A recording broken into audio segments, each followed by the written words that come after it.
Hello, passengers, and welcome to the Midnight Train, America's second favorite podcast, where we bring the dark to light, where history never dies, and where listener discretion it's pretty much always advised. We dive into, make fun of, and listen to things ruckus in the background as we talk about creepy and unsolved mysteries of the world, all while trying to bring you as much information on each topic as possible. Yes, we are a comedy podcast, and well, we try to be, keep it light. We try to keep it light. But sometimes that's better because people are going to expect us to be funny, and we're not funny. Yeah, no. We're not funny at all. We think we're funny. No, funny. I don't. Do we even think we're funny? No, I think we know we're stupid. That's all it is. Okay, that's what it is. You're right. Yeah. But things can get dark, however, so we talk about some pretty dark topics. So hopefully you understand that that's what we're getting into. We're not going to disparage anybody's families or any victims or anything like that, but we do talk about some crazy stuff. So if you're into that and you're new here, first of all, welcome aboard. And if you are a continuing person who's been here before, well, you know what you're in for, and sorry about your luck. Hey, you keep coming back. It's your fault. Correct. Yeah. At this point, it's on you. So I am your host, the conductor of the cryptic, Jonathan Sayer. And with me, of course, back in the co-host chair is the one, the only, the bearded sumbitch, Mr. Mooney. Technically, it's not a co-host chair. It's a co-host bed. With a co-host tent. Yeah, see right there? Inside your house. Fuck yeah, dude. It's my daughter's room. I kicked her out so I could do the podcast. Get out of here, kid. I got things to do. That's right, man. So listen, do us a favor, sign up for our Patreon, get the bonus episodes and stuff. We got some cool stuff coming in there. I actually have a really sporadic idea that I want to do. I know I recently jumped down that rabbit hole about the guy who was literally executed less than a month ago. And that guy? Yeah. Probably shouldn't have been. Yeah, that's what you're saying. Mainly on the foundation of the fact that he was mentally incompetent. I mean, mentally incompetent. Like they should not have executed him. But guess what? They did. So, and I'm really, if you guys don't know, and you are new here, I'm really big into the whole execution thing, only because I don't know really, not that I don't know where I lie, but it intrigues the shit out of me that we have this almost a vengeful part of our process for our legal process. And some people deserve it right off the rip. But then there's some where you're just like, I don't know, man. Like, this seems really weird. And that's that gray area. I agree. Yeah, I agree with you on that one. I feel like they've killed a lot of people that shouldn't have been, Oh, there's a bunch. But there's also been a bunch that they should have been. And I would have done it for them if they would have let me. So.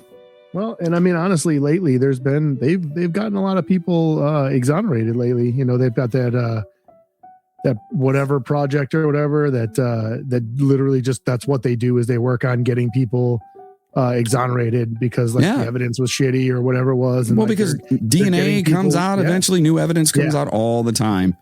So I mean, if you can get convicted 30 years later from DNA, you can get fucking exonerated. 100%. Absolutely. And so I kind of want to dive further into that. So if you want to listen to that craziness over there, stop on over, become a Patreon, a first class passenger, a pooper, if you will. Yeah. And you'll learn what that's about. Just if you're new here, if you're not here, if you're really, if you're not new here and you are familiar, you know what that means. Holy crap. My brain just said, nope. So anyway. Me every day, buddy. Yep. So we are, gonna just kind of, save the business stuff until the end. We'll, turn down the lights, adjust our seats. Okay. Grab a drink and let's get Bukaki? Is that what we're getting? Bukaki? No, that's a completely different episode. Oh, are you sure? That's not going on our YouTube. That's going on our OnlyFans. It's Lake Bukaki, right? No, not at all. No. Oh, I did. That's a completely different. I did a bunch of weird research then. I was watching some really strange episodes. Yeah. Like I had to scrub my entire search history and stuff. Oh no. I can't wait to hear what you got. Anyway, here's a toast to all you beautiful motherfuckers.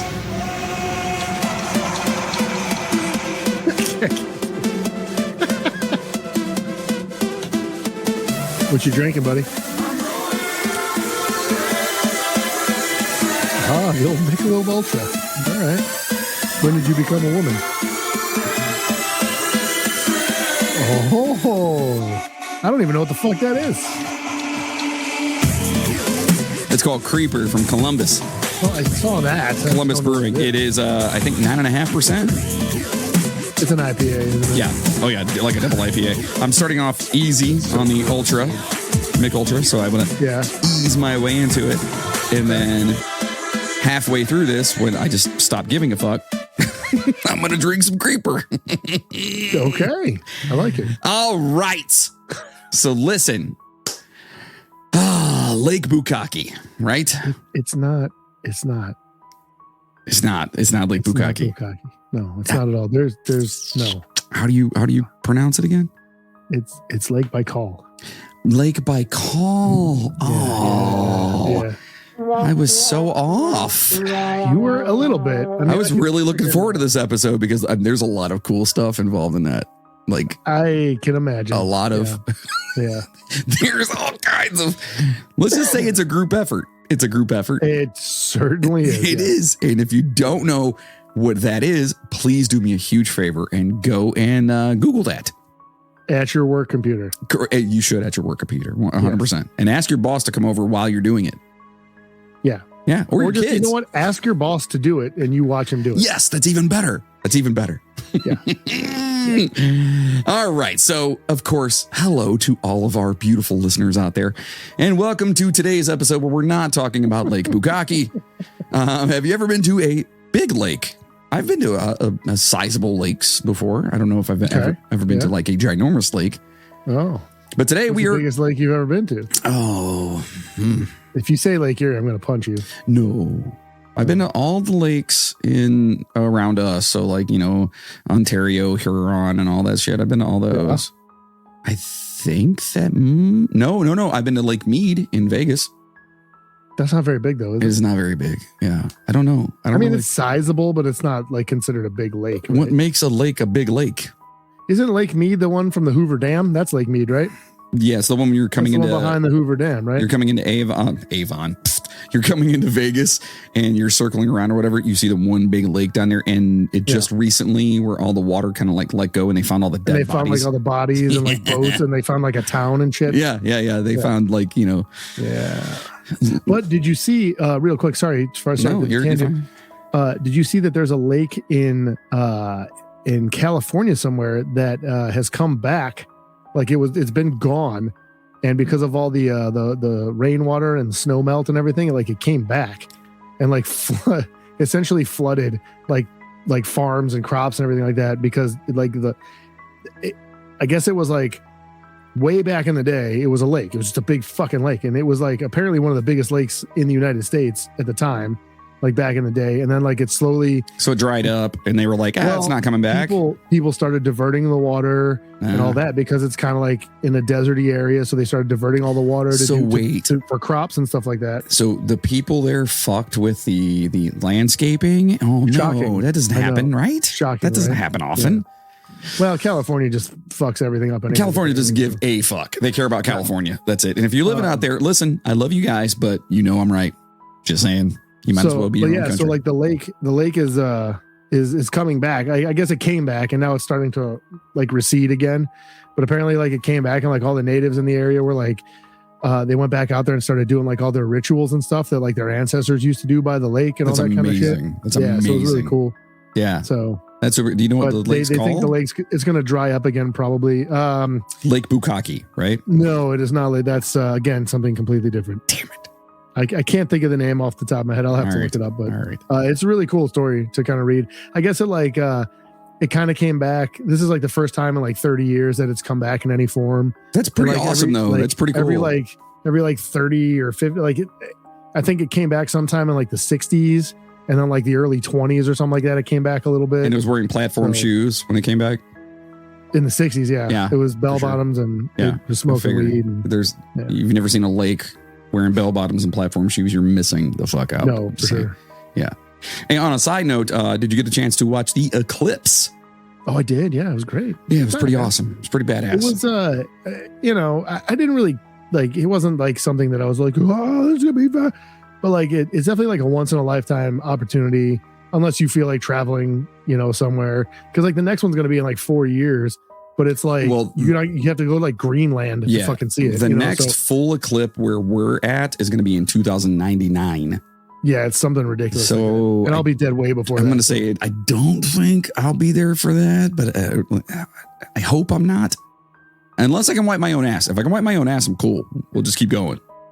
Yeah, no, but the second I can't do that, then just ship me off to Lake Bukaki. Cool. It was definitely fucking cool though, man. Yeah. Like, because it started at like 2:00. So we kind of went out there and we're looking through the glass or whatever. And you could see like the little corner, and then in just like every like 10 minutes or so, you'd look and it'd be getting bigger and bigger. And it was just cool, like the temperature, like when the whole thing dropped, dude, you could just feel it getting colder. And then when it was like completely over, dude, it was like 20 degrees colder. Like it was amazing, weird, man. The whole thing, and the fact that you actually got to see the wedding ring, like when it was a perfect, the whole thing. Yeah, like that, and you could take the glasses off and you can literally look at for the about sun. 2 minutes. Yep. My youngest, she has never seen anything like that before, and so we sat there and I made sure I shut down my kitchen so I could go and do this. Like, dude, I was like, I'm out. And so I went and watched this, and it was so breathtaking that she now wants to become an astronomer. Awesome. Hell yeah, dude. Like, until she found out what becoming an astronomer means, and then she changed it. Yeah, she's done. Yeah, that took like 10 minutes.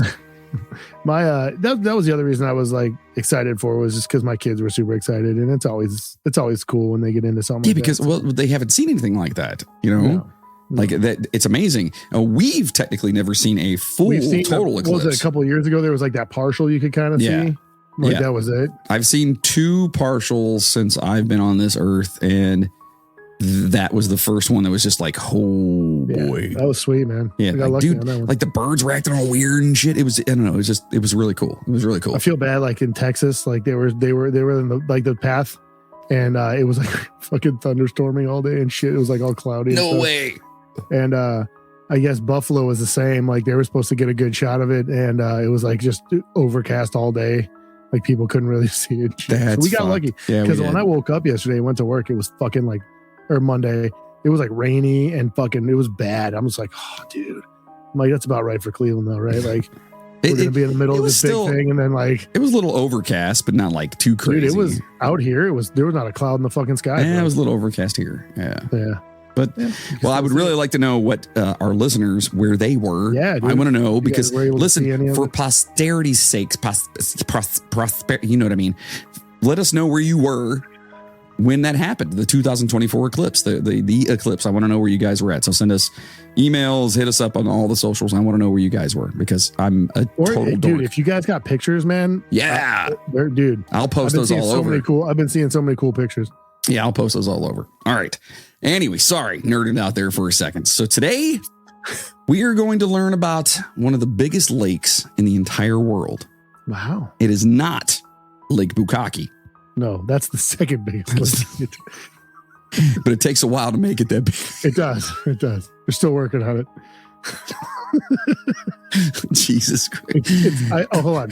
Let me amend my statement. It's going to be the second biggest lake. Eventually, it will be there at some point. So this is actually Lake Baikal, right? Baikal? Yes. All right. I believe that's how it's pronounced. In Siberia, Russia. Hey. Do you think Yuri's ever been there? He's too busy working on his website. I talked to him the other day.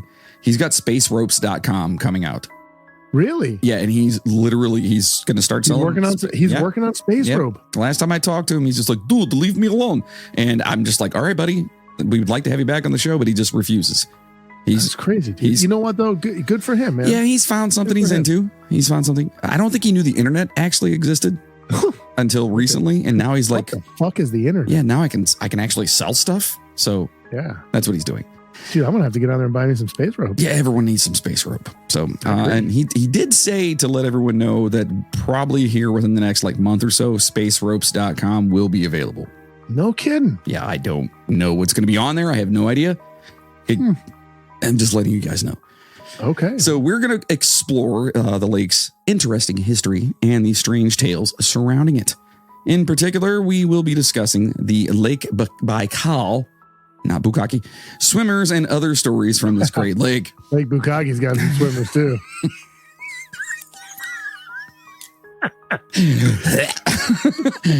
Hopefully we might even get to hear some good stories from Yuri, but I don't know if he's going to be here.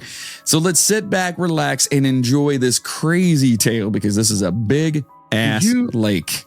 Did you let him know that we were talking about it? Yeah, again, I talked to him and he's very adamant about getting this spaceropes.com. All right. Well, maybe he'll call in or something. He might. It's very possible. So Lake Baikal is the oldest lake in the world, at least 25 million years old. The lake and surrounding mountains were formed due to the Earth's crust fracturing and moving.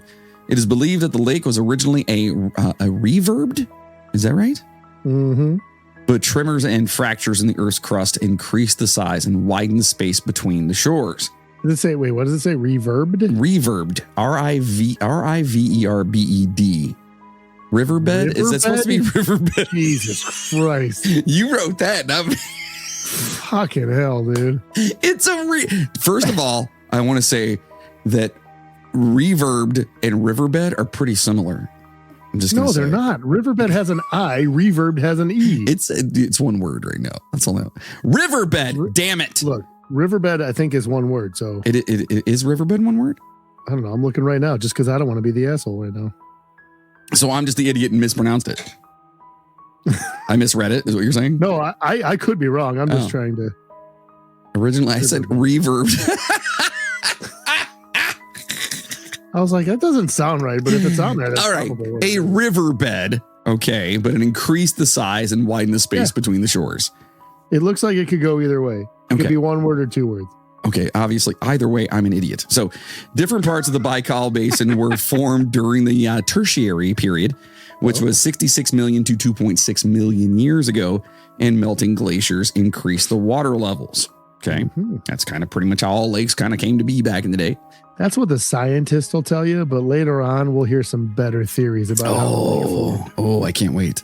Yeah. It is believed that a series of lakes developed first, similar to the Great Lakes here over the United States, and then the united in the, Pliocene epoch, which was 5.3 to 2.58 million years ago. Scientists have several theories about what caused this unification, Jesus, such as sinking Earth, falling rocks. Are you sure you're only drinking the Michelob Ultra? Right? Yeah, that's all I've got right now is the Michelob Ultra. How many have you had? The first one. Man. Yeah, it's been a long day. Shut up. So, of course, erosion, earthquakes, all these things, but it was most likely a combination of all factors. Baikal is fed by over 300 rivers, but only one, the Angara River, flows out of it. So it's got a bunch going in and a single river flowing out of it. It's pretty crazy. Yeah. Lake Baikal is located in a rift valley and experiences up to 2,000 earthquake tremors each year. Wow. Holy shit. Yeah. These earthquakes deepen the lake and increase its size. For instance, an earthquake in 1862 led to the creation of Provo Bay as per Irkutsk.org. Irkutsk? Irkutsk.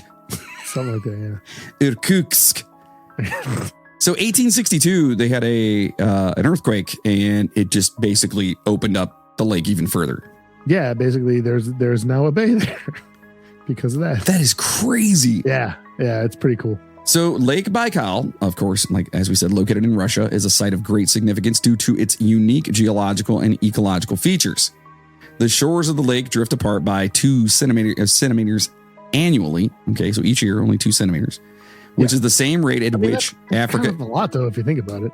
If it's been doing that for millions of years, 2 centimeters a year over millions of years, dude. Yeah, but it's the same rate that Africa and South America drift apart as well. Fuck them. I don't know why. Why did that happen? But okay. I don't know. I like them both, actually. I do like them both as well. Either, but I do like them both. This has led people. They are beautiful people. This has led some geophysicists to speculate that Lake Baikal is an ocean in the making, and which is amazing to think about that we can actually have something that could potentially become an ocean in our lifetime. You know? Yeah. Indigenous communities have lived around Lake Baikal since at least the 6th century BC, and the site holds significant historical value. according to local legend, Jesus, the one and only, visited Lake Baikal. Oh, that's a spelling error. It's actually Jebus. Oh, Jebus, Jesus. Jebus, yes. Yes. Jebus came. Yeah, Jebus came. Yeah. The first European to visit the lake was a Russian explorer named Kurbat Ivanov. Oh. Hey, in 1643, and in the 17th century, Russia expanded its territory to include Lake Baikal during its conquest of Siberia. And if you guys know, or if you don't know, Siberia is way up north. Okay. It is a shit ton of barren, cold, just frosty land that nobody wants, nobody cares about. It's just up there. It's like it's Canada, but on the eastern, I guess, east of us. Does that make sense? And it's very east in Russia as well. Yeah. It's very far over. It's like above. It's Japan and stuff, like China and everything above else. Like Mongolia. Yeah. Yeah. Is it above China? Mongolia. Your mom's a Mongolia. Goddamn Mongolians. So Lake Baikal is also known for its exceptional biodiversity and importance to evolutionary science, earning it the nickname the Galapagos of Russia. Ooh. Oh, by the UNESCO World Heritage Commission. And we've talked about them before. Yeah. Due to its age, isolation, and deep oxygenated water, Lake Baikal is home to one of the world's richest freshwater ecosystems. How cool is that? Yeah, buddy. So my question is this. Uh-oh. If it's an ocean in the making, is it going to be a freshwater ocean, or will it eventually merge with the other oceans and become saltwater / brackish? It would have to, right? Because, I mean, in know. order to become an ocean, you have to have salt water because there's no freshwater oceans. I don't know. Is that a thing? Is there? I don't know. No, I don't believe there are. I mean, okay, name the oceans in the world. There's more than you'd think. No, there's not. I think a lot. There's 7. No, I don't know. Freshwater ocean. Let's see. There's Ocean Bukaki. Working to clean freshwater. There are no freshwater seas or oceans in the world. Because you have to have, I think that's what constitutes making an ocean, right? Is the saltwater content? Yeah, I don't know. I was just curious if that was possible. Like, I know there's not any now because there's 5 oceans. No, I thought there were 7 oceans. Atlantic, Pacific, Arctic, Indian. Your mom. Southern Ocean is one. The Southern Ocean? Yeah. I'm pretty sure. I'm almost positive. I would guarantee, dude, look it up. No, you look it up. While I'm reading, you look that up real fast and tell me if tell me what the oceans are. Because everyone right now listening to this is going, no, there's this, you son of a bitch. Dude, you keep reading. Okay, so Lake Baikal. I have to prove myself to you, though. Lake Baikal is home to more than 3,700 species, with about 80% of them being unique to the area and found nowhere else on Earth. That is freaking amazing. The Nerpa, the world's only exclusively freshwater seal, is one of the most popular species found in Lake Baikal. The Nerpa sounds like something you'd find in Lake Bukaki. It is. It most definitely is. Really quick, yeah, sorry to interrupt. No, good. Technically, there is one global ocean. But well, yes, yeah, okay, I get it. Historically, there are 4 named oceans: Atlantic, Pacific, Indian, and Arctic. However, most countries, including the United States, now recognize the Southern Ocean. Yeah, the 5th ocean. You made that up. I did not. It's right here. Look, I can show you. Can you read that shit? What is it? Bukaki.com? Is it Bukaki.com? I can read it right now, actually. There you go. See? Yeah, it says it on there somewhere. Is the newest named ocean, huh? Yes, it is. Oh. It is the Southern / Antarctic Ocean. So you have the Arctic Ocean and then the Antarctic Ocean. Okay. All right. So, yeah. Then I take back that you were stupid. No, you don't. Just keep going. All right, but okay, let's go back to this Nerpa. It's the only freshwater seal in existence. That's crazy. That is absolutely amazing. Mm-hmm. And scientists are not entirely sure how the Nerpa came to Lake Baikal, but they speculate that the seals might have swum down a prehistoric river from the Arctic. Other endemic species include the oily, scaleless, Galamayanka fish, and the omul, a white fish that is one of Lake Baikal's most famous dishes. Oh, Okay. Dude, I love fish. I absolutely love fish. That sounds amazing to me. Aside from the aquatic species, there are also various land-based creatures around Lake Baikal, such as bears, reindeer, elk, wild boar, Siberian roe deer, polecats. They also are at Lake Bukaki. Ermine, sable, and wolves. American minks introduced from Canada are also present around Lake Baikal. Okay, so do me a favor. Do you know where this lake is located at? Kind of, yeah. Okay, so in congruence to, if I'm looking at a map. I'll pull up a map for you real quick. But if I'm looking at a map of, say, North America, and then I go up from where we're at, and then there's Canada. And then we go west of Canada, and then you got the strait and everything else that goes over to Russia. Right. Where is Lake Baikal located at over there? Hold on, let me I have an idea of where it is, but I don't want to describe it in a completely wrong way. Well, it sounds like it's got to be close to like the east side of Siberia. It is. So it's okay. So if you zoom out on the map there, it's literally like right above Mongolia. Okay, if people don't know where Mongolia is, where would this be at? Okay, it's actually not North China or North Russia. It's actually South Russia. Oh, really? Yeah. So here's. I don't know if you can see that for your sake. Yeah, I can see. So you see where Mongolia is? And you see that little sliver of water above it? Yeah, the little like panhandle thing over there? Yeah, that's like which is right above right there. So it's northwest of Japan. Yeah. Okay. All right. And it's basically southern. It's like the southern middle of Russia. Because then if you look at the whole Russian map there, you have Mongolia, and then like this is Russia still goes way the fuck out here to get to America. Russia is huge, by the way, folks. Yeah, it's like disgusting. It's seriously, it's just ginormous. So it's literally like if you know the map and you know where Mongolia is, it's literally if you're smack in the middle of Mongolia and go north into Russia, it's right above that. So I guess the reason I was asking that is because it's not like super, super north where it's like, just desolate. No, I always thought it was. Well, like when I heard Siberia, I'm like, dude, that's north. That's like way out. Yeah, because Siberia, north of Russia. They shipped you off to Siberia if you fucked up back in the day. You know what I mean? It's definitely a remote-ish area. But it's not as like remote as people think it is, apparently. Like there's still some big cities like that. Irkutsk is right there. That's a bigger city. Irkutsk. There's like a national park not too far from there and stuff like that. So it's not like completely just like out in the middle of nowhere, nothing there. So okay. But yeah, it's like if you're like smack in the middle of Mongolia and you just go north into Russia, it's like the bottom of Lake Baikal is like right there. First of all, I hope that nobody listening is ever in the middle of Mongolia and has to go straight up to Siberia. I hope that never happens to you. It might be fun. You never know, bro. I really don't think it would, but I mean, maybe, but who knows? I'm just saying, dude, it might be cool. Mongolia looks like a pretty sweet country, actually. So it does actually look cool. I would totally go. Is that's not Nepal, is it? Like where Nepal is or no. Nepal is what? East Nepal of that? Is in India. Oh shit. I'm going to quit talking now. I think. Hold on. No, it is for sure. Yes, it is. Yeah, Nepal's. Because Nepal, I think, is on that border of like, I don't fucking know, like China and India or something like that. Yeah. Yeah, it's definitely down south though, comparatively speaking. Yeah. Yeah.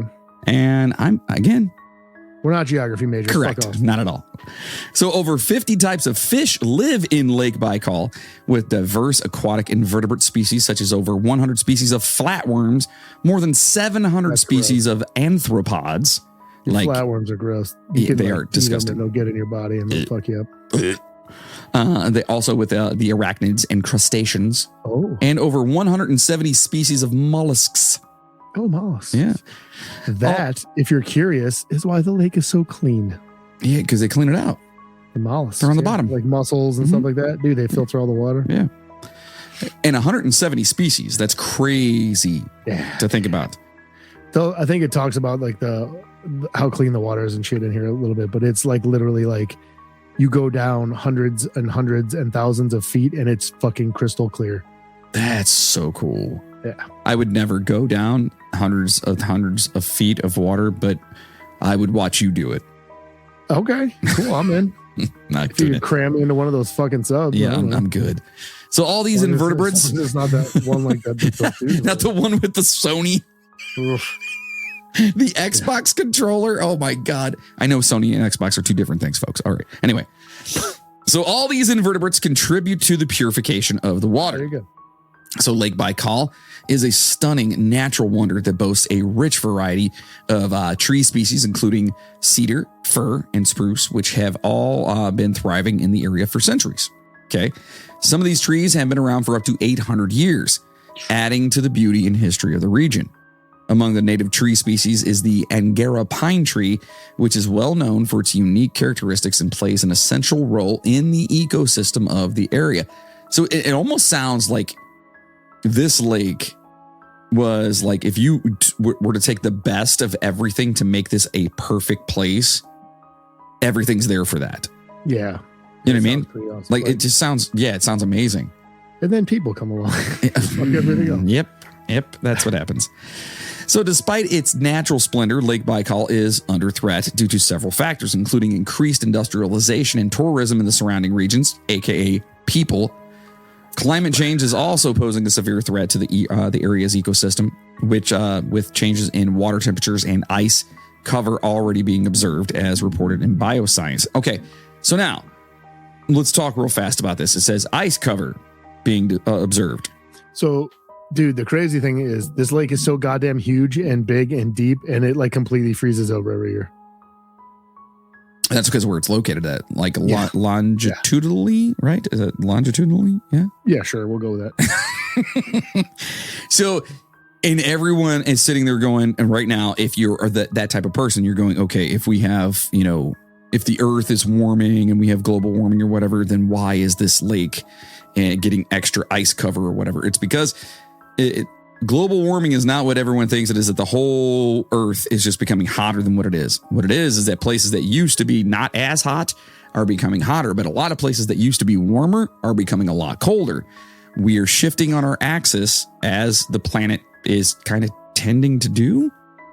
So it's not some big conspiracy. It's science, and you guys can do the research and stuff like that. But it does suck that something so beautiful like that is having some repercussions because of the transition. And that's it's just what's happening. Now, it's definitely not going to happen overnight either. This is like you're talking hundreds upon hundreds and thousands of years. So, yeah. So despite its natural splendor, Lake Baikal is under threat due to, like I said, the factors here. And all these people messing around.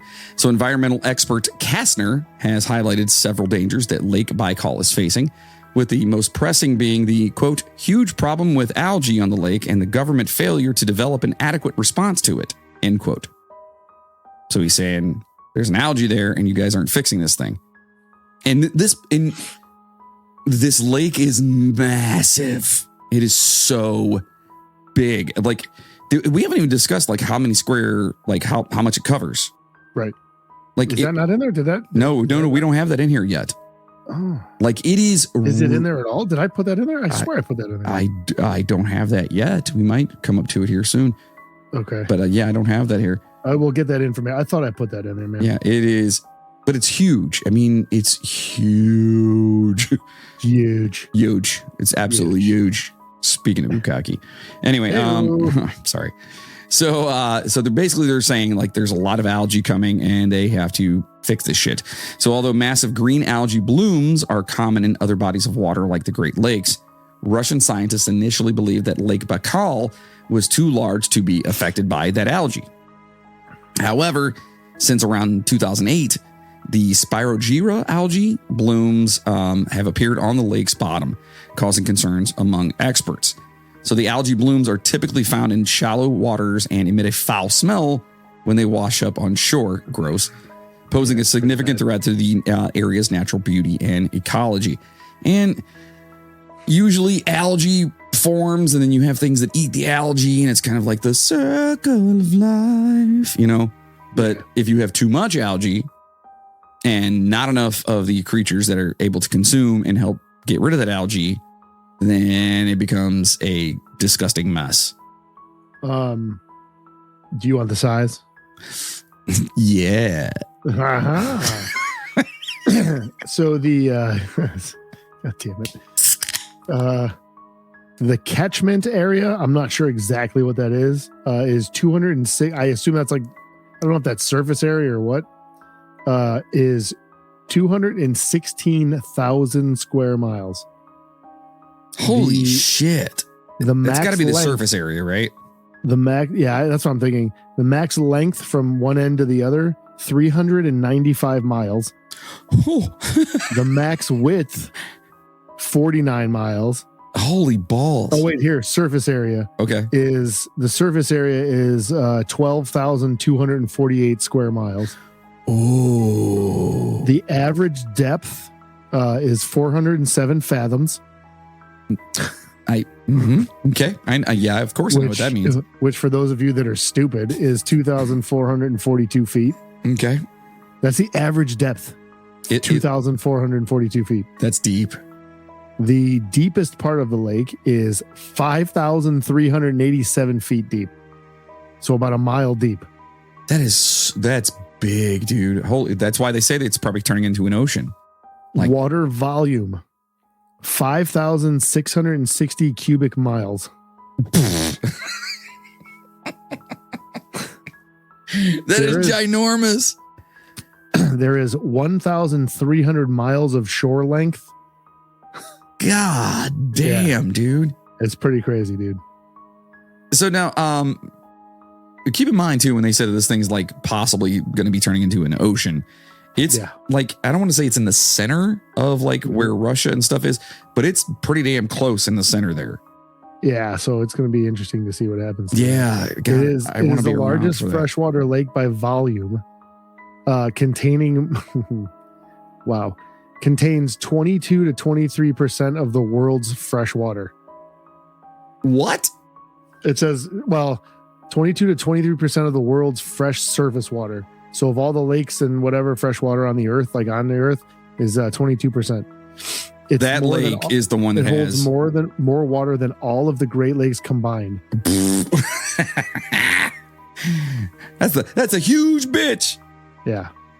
God. Okay, so yeah, that's what we're dealing with. It never gets really fucking warm though. The max water temperature in the summer is 57 degrees. Fahrenheit? Yeah. Ooh. Yeah, that's brisk. That's still brisk. Yeah, that's still brisk. But I mean, you are northern, hemisphere. So I guess. Yeah. Yeah. Oh boy. So it's big. It's big.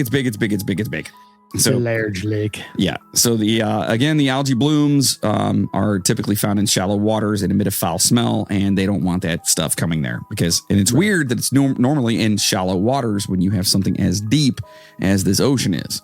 Right. So, it's because there's so much oxygen in the ocean or the lake. Sorry. Did I say ocean? Yeah, you said ocean too. But that's one of the other weird things about the lake is like even at its depths, it's still like very oxygenated water, which is like the opposite of most deep like bodies of water. Yeah, it doesn't make sense. The farther down you go, the less oxygen you get. Yeah. But like this lake is like high concentrations of oxygen like all over. Yeah, that's wild. According to environmentalist Jennifer Kastner, the concentration of algae in shallow water and the historical appearance of algae blooms in areas with untreated sewage suggests that untreated sewage is a significant contributor to the problem. That's disgusting and gross. Yeah. So they're just letting sewage just flow into this damn thing. Poo. Kastner also notes that the increase in tourism and the shores on the shores of Lake Baikal has not been adequately managed, and there is little understanding of how tourist activity affects the lake. Local communities lack proper waste management systems, which exacerbates the problem. So you've got this big lake. Now huge lake. Huge. And everyone's going to it. They don't know how to manage the people coming to it who are just throwing garbage and pissing in the lake and pooing in the lake. But then like there's runoff from the local towns and stuff that are straight just dropping shit right into this big old lake. I think I put it in there too. There's like a paper mill or something that was just like dumping all their waste into the lake for a long time and shit too. Of course. Which I think they closed it down, or they did something. They closed it down to try to get them to like get all their shit together and not dump their shit in the lake anymore. I think it's in there. It might talk about it. Back in the day, they were so dumb about stuff they just didn't even care. Yeah, they just figured, fuck it, we'll just dump it in this. Yeah, just throw it in there. It'll be fine. It'll be fine. That'll be someone else's problem. Yeah. So, however, there is some good news. Efforts are underway to build the Lake Baikal Trail, which will surround the entire lake and provide a healthier way for the tourist to enjoy the area. It would take you like fucking 2 days to get around. But you know people are going to do it. That would be cool to like hike it and camp and shit. Yeah. So while the trail's construction is slowly progressing, it is a positive step towards preserving the natural beauty of Lake Baikal. So the text here, we're talking here, future here, is about a grave threat to Lake Baikal. Okay. So they proposed a series of dams on the Salingo River and its tributaries as a severe threat to the lake. Mongolia is planning to build the dams to acquire energy. There you go. That's what they're doing. But this could lead to a significant reduction in the amount of fresh water that flows into the lake. This in turn could cause a reduction in lake levels and impact the quality of breeding sites for those beautiful birds, fish, all these things that we were talking about earlier and their migration. And this comes from the New York Times. So you got Mongolia saying, it's fine.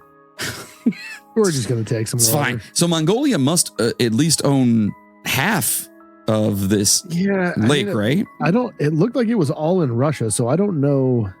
Well, they're not, I don't think they're fucking with the lake. They're fucking with rivers that flow into the lake. Oh, okay. That makes sense. They're trying to dam up some of the rivers to make like hydroelectricity and stuff like that. Gotcha. Okay. That makes sense. So despite the threat looming over the lake, Lake Baikal has a rich history and is home to some fascinating stories and legends. One such legend that has intrigued people for generations is that of the Baikal swimmers. These are not your typical swimmers, but rather eerie and mysterious beings that seem to belong to another world. As we delve... you know what? I'm going to keep going. As we delve deeper into the history of the majestic lake, we'll explore the intriguing stories that have been passed down through the ages, including the legend of these Baikal swimmers.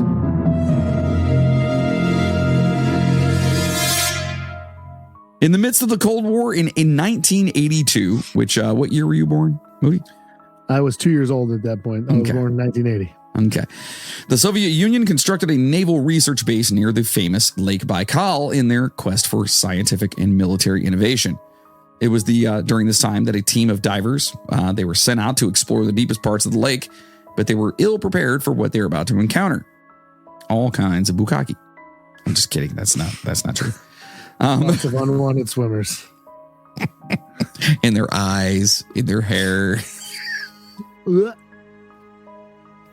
Jesus Christ. No one ever said we took ourselves seriously, folks. All right. So anyway, it's true. It's true. As the divers descended into the lake's depths, they felt an eerie sensation. They noticed large shadows moving in the water and had a distinct feeling that they were being watched. Suddenly, the divers were confronted with an image that would haunt them forever. Before their eyes stood gigantic aquatic beings, reaching almost 9 foot tall, or approximately 3 meters for all you smarter people. The most bizarre thing about these creatures was their attire, as they were clad in tight silver suits and spherical helmets. The sight of these beings was The sight of these beings was spine-chilling and surreal, leaving the divers in a state of shock and disbelief. I mean, sounds legit to me. Sure. You know. Yeah. The Soviet divers attempted to capture the beings they encountered in order to study them, which was their mission. However, this turned out to be the worst possible thing they could possibly have attempted to do. During their attempt, the divers tried to cast a net on one of the beings. Suddenly... It's like... Take that. With a 9-foot guy. Yeah, that's fine. Suddenly, all of the divers were propelled to the water's surface by a powerful and unknown force. So they basically and just shot him up. Be gone. Yep. Be gone. So deep in the lake, the divers were 50 meters below the surface, completely engulfed by the dark and murky waters. In a sudden and rapid movement, they began to ascend towards the surface, unaware of the danger that awaited them. The swift ascent caused the divers to surface from decompression sickness, or suffer from decompression sickness, which, what do they call it? The bends? The bends. Yeah. A painful and potentially fatal condition resulting from the sudden reduction in pressure. Yes, if you come up way too fast from the depths of any kind of pressure and you don't let it happen slowly, yeah, you could literally shit yourself to death, and you can actually bleed out of your eyeballs and your asshole and everything else. Sounds fun. Yeah, sounds fun. The situation was dire, shocker, and the only solution was to put the injured divers in pressure chambers. The naval base, which typically had several chambers, had only one in working condition on that fateful day. It's not funny. To make matters worse, the chamber was only capable of accommodating 2 individuals at a time. That's so fucked. Like, no, we have a chamber. That's the good news. The bad news is half of you guys are going to die. I'm sorry. Like, is it going to... I want to know how they picked.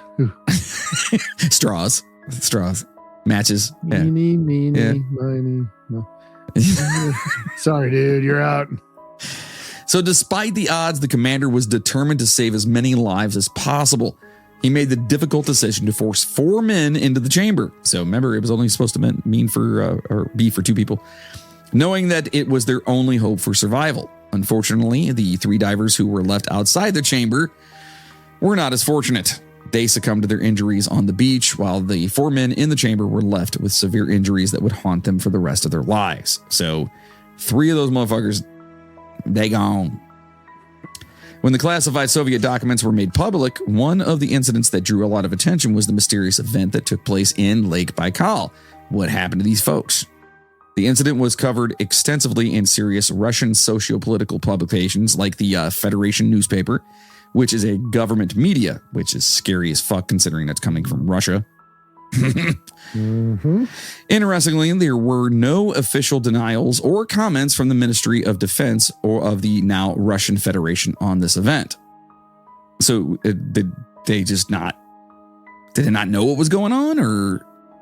I don't know, man. You're talking the 80s. You're talking Russian government. They're not telling people shit. I guess that's true. What was that? That was the guy with the big tattoo on his forehead. What was his name? What the fuck is his name? Balki Bartakabus. Him and Cousin Larry were running Russia. Cousin Larry! Damn it, dude. God, that's a deep cut. I hope people get that one. That's a deep cut. Holy shit. Was it Boris something? Yeltsin. Boris Yeltsin. Yeah. Cousin Larry. Who is also the same guy that says, "No, I did not." That's the same guy. Same guy. Get the fuck out of here. No, you get the fuck out of here. So, however, over the years, the declassified documents relating to this incident have mysteriously disappeared, leaving behind a story that has become legendary. Of course they disappeared. Yep. This story is about the beings that were encountered in Lake Baikal, who were referred to as the swimmers of Lake Baikal. You know why? Because they were swimming. You got it, buddy. Yay! Though there is no concrete evidence to support the existence of these beings, their story continues to fascinate people to this day. Thus why we're talking about it, bruh. Correct. Upon conducting a little research on the story of the alien divers in Lake Baikal, it has been discovered that there are some skeptics who have raised concerns about the authenticity of the tale. Fuck those guys. Yeah, seriously. The story revolves... Pissing in my Cheerios, man. Man, why you fucking my shit up? The story revolves around the survival of 4 divers who encountered mysterious underwater creatures during a training exercise in the lake. The divers were said to have always refused to discuss the incident, but given the detailed nature of the story, it is not clear what they could have possibly not wanted to reveal. Okay? So they're like, you can't say shit. And they're like, okay, we won't say shit. But then how do we know? But how do you know that this actually took place? Right. Maybe the aliens touched them and they didn't want them to. I mean, there's anal probing all the time. Show me on the doll where the swimmers touched you. You know, like, where did the alien skeet in your eyeball? It's in my hair. Thus, Lake Bukaki. Just saying. Yes. The story is often attributed to a famous 2009 release of Soviet documents that disclosed various UFO reports. However, it has been found that this is not entirely accurate. Shocker. In fact, the story has been part of a UFO literature since long before the 2009 document was released. Upon tracing the origin of the story, it was discovered to be, at best, a fourth-hand anecdote that was told by a Soviet officer to motivate a group of actual divers. So somebody made this up. How the fuck does that motivate anybody to do anything? Maybe it's a don't come up too fast if you get scared. I just like, hey, look, just so you know, there's some shit down there. Now get your ass in. Like, I don't know what you're motivating other than like just be careful coming up. Kind of, I don't know, but they're Russian. Who knows? So the story has been featured in several Russian language UFO books authored by Professor Vladimir Azasha, a former mathematics professor and advocate of alien visitation. Okay. Mm-hmm. Azasha, hang out with that dude. He heard about the story from his contacts in the UFO community who referred to it as a factual account. However, there is no reliable provenance, no original source, and certainly no corroboration to back up the story. In other words, nobody knows where the story actually came from. There's no solid evidence to say the story actually took place. So there's no solid evidence to say that it didn't take place. That is true. That is true. That is very true. So the skeptics believe that the story of the alien divers in Lake Baikal cannot be substantiated and was never part of any official government disclosure. Substantial underwater research has been conducted in the lake using submarines, and even Russian President Vladimir Putin has descended to the lake's deepest point, so he even went out there. Therefore, the story of the alien divers remains a mystery with many unanswered questions. So Vladimir, even if they did see shit, they're not telling nobody. Dude, Putin's kind of he's a nutcase, isn't he? You think? Yeah, he's a little bit of a nutcase. He's like, wait, they say it didn't happen? I go. Wait, grab me, Bear. Me and Bear, we go down. Where's Yuri? He's coming with me. Yeah. Yuri, bring space ropes. Does space rope work in water? I don't know. We have to ask him that when we talk to him. Yeah, for sure. I mean, it is space rope, so I don't know. Can it get wet? I would assume so, because I mean, think about it. Like you got different pressures and same thing in space, and then like, But water is not really if it could survive the vacuum of space. It could survive fucking Lake Bukaki. Yeah, that's true. Yeah, I have to ask him. Yeah, we'll have to talk to him about that. Maybe that will be our next bonus episode. Is us having a conversation with Yuri about his space rope. Okay. Yeah. All right. Yeah, let's do that. I think that's a good idea. We'll get him on the telly. Because he's super busy right now. So I think it's a good idea. Yeah. So the Baikal Deep Underwater Neutrino Telescope, Jesus, located at the south end of Lake Baikal, is one of the world's 3 largest underwater telescopes. That's amazing. Its primary tool, the Baikal GVD, is that fake? Did you make that up? No, I just nothing, dude. I'm a child and I'm amusing myself. It's fine. You totally made that up, didn't you? No, I did not. I did not. That's a real thing. Right. I thought of a thing to say in my head, and I thought better of saying it, and it made me laugh. So. Well, now you have to. No, I'm not sharing it. You kind of have to. Nope. Yeah, but you have to. I don't. You're not going to tell us? Fine. No. Fine. Whatever. No, I'm not. Now I just pissed everybody off. So fuck you guys. So its primary tool, the Baikal GVD, occupies a massive volume of 1 cubic kilometer of water and is designed to detect relic dark matter, high energy muons, and neutrinos. Okay. The sensitive detector. Yeah. The sensitive detectors are strategically positioned on strings that float upwards from anchors on the lake's floor throughout that cubic kilometer, allowing them to detect even the faintest signals. That's actually pretty badass. Despite the fact that 9 institutions from 4 countries have collaborated on the project, no reports have been made of any alien divers or giant monsters weaving their way through the instrument. So they're using one of 3 of the largest. They're not using it specifically for that purpose, but there's no evidence. It hasn't captured any evidence. Then what are they using it for? I don't fucking know. They're using it to try and see if they have alien divers. Do I look like a giant underwater telescope guy? No, I don't. I don't know what the fuck they're doing. Yeah, you kind of do. I mean, they're probably studying all the other crap with the lake. It's just like alien divers. No, that's not the specific. Wait, can you tell me that they're not using it specifically for that? I could look it up and tell you what they're using it for. Then do that. Fine. Fuck, dude.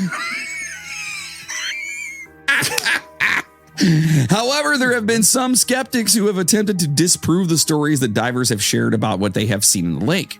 Nonetheless, the claims were supported by Alexei Tvenyenko, a highly respected doctor of historical sciences who has authored over 100 books and approximately 5,000 articles on local history. Despite those who may seek to discredit the divers' accounts, the Baikal Deep Underwater Neutrino Telescope remains a valuable tool for exploring the mysteries of the universe and the depths of Lake Baikal. So the mysteries of the universe. So this guy talked to all the locals who lived around Lake Baikal and wrote this article about finding real alien life there. Okay. Apparently. Dude, you said exactly what it's for. What did I say? They use it to study astrophysical phenomena, searching for relic dark matter in the sun and high energy muons and neutrinos. And alien divers. That's just a fucking pleasant side quest that they're doing. Oh, it says that it studied neutrinos coming through the earth with results on atmospheric muon flux. They pick up many atmospheric neutrinos created by cosmic rays interacting with the atmosphere as opposed to cosmic neutrinos, which gives clues to cosmic events and are therefore of greater interest to physicists. Suck it.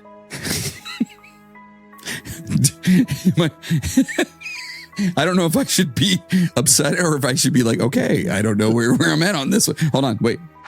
Yay. Thank you. Moving along. So apparently most of the fishermen who lived around the lake have seen some strange shit. Okay. One of the fishermen that this guy interviewed, Nikolai Kariv, told him this story about seeing these silver swimmers one night while he was fishing and with his buddies near the Baikal Railway on the south side of the lake. That part of the lake drops off pretty suddenly to a depth of almost 1,400 meters right near the shore. That's like 4,200 feet. That's a huge drop, dude. Off the shore? Yeah, so it's like a cliff, basically. Yeah, you're just walking and all of a sudden, bloop, bloop, bloop, you're like wading in. You're just like, dun, dun, dun, dun. Oh, fuck. Yeah. So if you fall in there, you're done. You're just pretty much done. Swim. Yeah. Even in the summer, the water's only about 3 degrees. I'm assuming that's Celsius. Yeah. Yeah. So you wouldn't last long, even if you did try to make it back to shore. God, that sounds terrifying. Very, very cold. That sounds so just terrifying to me. In the dead of the night, Nikolai Kariv and his friends were fishing silently in a remote spot near the Baikal Railway when something absolutely terrifying happened. Suddenly, out of the frigid waters of the lake, huge silver humanoid creatures started jumping out one after the other as if they were taking part in some kind of game. The creatures were wearing metallic-looking clothes, adding to the eeriness of the situation. The sight of these beings was enough to send shivers down the spines of the fishermen who were afraid that the creatures might turn their boats over or fuck them up. Yeah. Yeah, you always got to be careful. So as they watched in disbelief, the, quote, human dolphins continued to jump out of the water, splashing noisily and creating fountains of spray. The fishermen quickly realized that they had to get out of the area as fast as they possibly could. They threw their nets aside and headed back to their village in a motorboat with the mysterious pursuers following them all the way. Get the fuck motorboating son of a bitch. Yeah, you motorboating son of a bitch. Alexei Tavanenko, in his article, described the sheer horror that the fishermen felt when they saw the creatures. He wrote that the Kochuchins never returned to the terrible place with depths of up to 1,400 meters, and Nikolai Kariv gave up night fishing altogether after the terrifying experience. That's crazy. Can't blame him. Yeah, I would not be into that. No. A lot of folks have witnessed weird happenings in the lake area. Some ship captains fishing at night have seen a glow in the water, like the searchlights, along with scary alien sounds. And those who were chilling by the campfires on the lake's shoreline on summer nights have seen peculiar fireballs or discs hovering over the water. Sorry. What the hell are you singing? It's Fireball. Is that Fireball? Yeah. Fireball. All I heard was be-doo ba-da-bop, ba-da-doo ba-da-bop. That's a scat. Yeah, that's Scatman. That's what I heard when you were doing that. Is that the same song? No, maybe. I don't know. He just took fucking Scatman and turned it into Fireball. It's fucked up, Pitbull. Now I gotta listen. Now I gotta listen to that. Yep. Shit. Fuck you, Pitbull. All right. So here's one story from the accounts of Tivanenko. Okay. Quote. Warm August evening. The sun has almost gone beyond the Baikal ridge of the Irkutsk coast. Looking out the window from my dacha at the Borask railway station, I suddenly noticed a glowing ball almost in the middle of the lake. Through binoculars, it was seen that this was not a flame of gas release, which are not uncommon for Lake Baikal, but a perfectly round physical body. It had nothing to do with the shape of surface ship.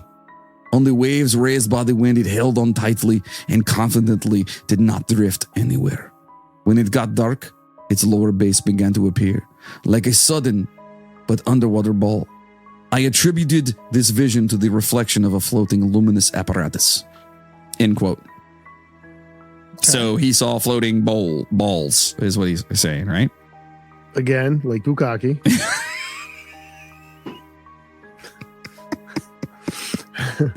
This might be the grossest episode we've ever done. Possible. And we've done some crazy shit. Yeah. So there have been several sightings of mysterious creatures in Earth's lakes and oceans that have led people to believe in the possibility of advanced beings living or operating in those waters. And I am one of those to think that the aliens will come from below us, not above us. Below you? They will come to blow us. We can only hope. Right, dude? While some may try to discredit these sightings as mere tricks of the eye, the fact remains that there is enough evidence to suggest otherwise. Okay.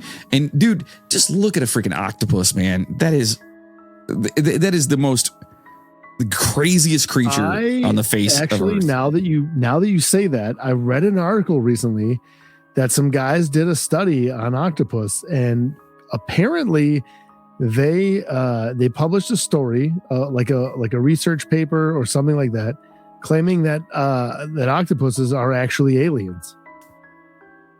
Like they came from somewhere else. Dude, I've been preaching this forever. They are. Just saying. They don't belong here. I'm gonna have to find that and send it to you. Okay, not only that, so keep this like just to fuck with everyone's head real fast. And I do actually believe this, and I'm not the kind of person to have these weird theories. But right, not only, yeah, I am an asshole. Yeah. But not only are these, what do they say? The average octopus has the brain, like the brain functions of like a 12-year-old child or something like that. So they're really, really intelligent, right? Yeah, they are very smart. Very smart. They can open jars. They can and they have no bone structure, so they can get in and out of things because they're squeeze. They can squeeze in as long as their beak can fit through it. They can fit through it. They're like gelatinous and shit, right? But one of them is the most venomous. Is it venomous? Poisonous. Yeah, the blue ring octopus. The blue ring is one of the most venomous. Poisonous. Yeah, it's poisonous. So you think about it this way: venomous gets injected. Poison is on the skin. Poison is if you eat it, ingest it. Right. Venom is if they get you. If it's right. Venom. So I said something yesterday. Spiders and snakes. Right. Animals are venomous. Food is poisonous. Basically. Right. I said venom is if it gets in you, like venom in you. You know what I mean? Like venom is like it has to be like they have to bite you, right? Whatever makes you sleep better. So one of those is one of the most the venomous. The blue. And it's I think about that. This fucking big too. It's tiny. They're fucking tiny. They're going to take over, dude. Octopi are going to take over the entire earth and we're going to be their slaves. Where's that movie? Where the fuck's that movie at? That's a good one. I'm just saying. Planet of the Octopus? Planet of the Octopi. Yeah. Moody. Fucking do it. Let's get to work. We got to get to work. That's it. All right. So back to Lake Bukaki. One such legend that has been passed down through the ages is that of a terrible dragon of the lake. According to ancient rumors, there was a fire-breathing dragon that lived in the depths of a lake. It was said that this dragon had the power to control all the living things nearby and that the weather depended on its mood. So if it was bummed out, man, someone go over there and jerk off the dragon, man. Dude, this whole Bukaki thing got me just like, because do you know what a white dragon is? Yes, I do. Yeah, it's like the anger dragon. As soon as you said that, that's the first thing I'm like, Lake Bukaki. It's like an anger dragon. Yeah. Would you like to let everyone know what a white dragon is? I don't know if it's appropriate. I don't know if anyone wants. Is anything really okay? Do me a favor. How about this? If you don't want to hear what this nasty thing is, bump ahead about 30 seconds. If you do, Moody, go ahead. What do I got to do this shit? You brought it up. So it's when you're getting head from a girl. Or a guy. It could be a guy. Or either or. Right. Yeah. Either or. You're right. This is 2024, whatever.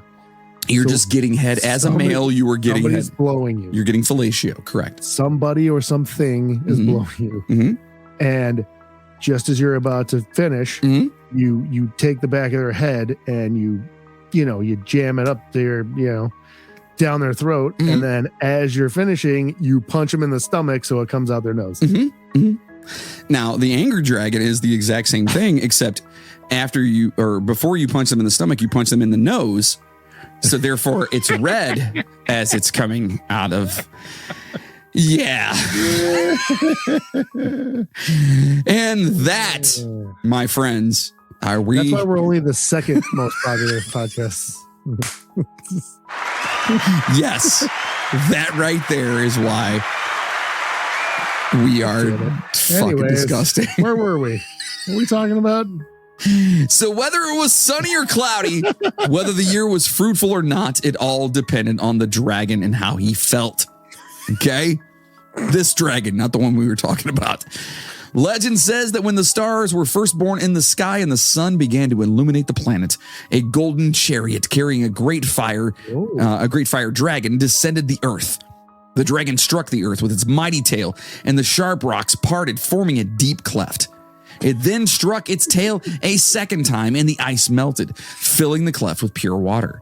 Finally, the dragon struck its tail a third time, and the banks of the purest lake were covered with a green meadow and impenetrable forests. All the living creatures that now inhabit the lake, it is said, appeared in that moment. And then the dragon went into the waters of the lake that it had created and became its earthly home. That's pretty badass. I like that. I like that. I think that is a great legend. I love that. I dig it. So legend has it that once every 120 years, a mighty dragon emerged from the depths of Lake Baikal. The people of the land eagerly awaited the dragon's arrival and celebrated with grand festivals in its honor. That'd be great to attend. I'd love to go to that. Yeah, absolutely. They presented the dragon with lavish gifts as a sign of their devotion and gratitude. Okay, so now, as time passed, the memory of the dragon faded away from the people's minds. One day, when the dragon emerged from the lake, there were no more festivals, no more gifts, and no more worship. What the fuck? The once mighty dragon was furious at the ingratitude of the people. Its rage shook the earth's firmament, and the waters of Lake Baikal surged to flood the entire earth, destroying all of the ungrateful people.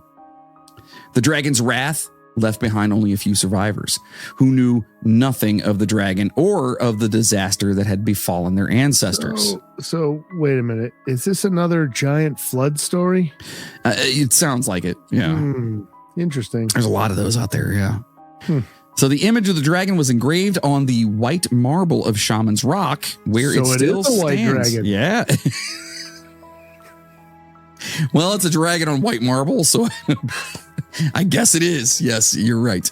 I found I saw a picture of it. It's actually pretty sweet. Of the white dragon? Yes. Yeah, you can find pictures of it. Don't do that, folks. Don't do that. Don't Google search white dragon. Nope, don't do that. If you're going to do it, Google search Lake Baikal. Right. White dragon. Or blue waffle. Well, don't do that. Please don't do that. Just kidding. You can keep going. I'm just waiting for you. You said you had like something there. Okay. No. Keep going. Right. I was going to see if I could find the picture of it's like a spot on the rock. Oh, where they had the marble or whatever? Yeah. It's right here. I don't know if you can see it. You can see like the, bring it back to, oh yeah, that's cool as hell. All right. So like his tail down here. Make sure you guys look that up. Where's my finger? Lake Baikal. Oh yeah. Like totally. That's his tail, yeah. And like that's his head coming down or whatever. That is badass, actually. Yeah. And like he's kind of sitting. It almost looks like. Yeah, that's huge. So you guys look up Lake Baikal. Don't look up white dragon. Look up like Lake Baikal dragon silhouette. Yeah. And it should or Shaman's Rock. Is that what it? Yeah. Okay. Yeah, it's called Shaman's Rock. Okay. So there are many versions of the story about water monsters or dragons that live in Lake Baikal. Some rumors describe the beast as a huge sturgeon with an evil face. I'm a sturgeon. Is that what they do? That's what sturgeon. That's what they sound like, right? Okay. I'm just sturgeon. Anyway, others say it is a lizard monster with claws and armor along its back. Okay. Some even believe that this beast looks like an ancient ichthyosaur, the ancestor of crocodiles. Yeah. Yes. The dinosaur, yeah. The ichthyosaur. The ichthyosaur, guys. So you got to see the ichthyosaur? You got to see the ichthyosaur? To appease the beast, the locals offered furs, jewelry, and food to the Baikal beast, even resorting to blood sacrifices in some cases. Oh, that's fucked. The legend of the Baikal dragon lives on as a testament to the power of nature and the need to respect it. Okay. It's cool. I like that. So it is worth noting that during the 1980s, Soviet researchers reported a sighting of a strange object moving about 30 meters deep in the lake. This is the 1980s. They attempted to detect it with, I'm an idiot. Echolocation. It looked way worse before I actually realized what that word was. I saw it and I was like, no! What is echolocation? Echolocation. Riverbed.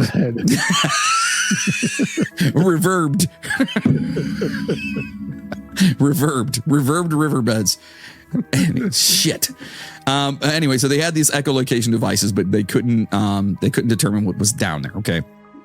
Since then, Russian and foreign enthusiasts have been on a quest to uncover the mysteries of the elusive creature.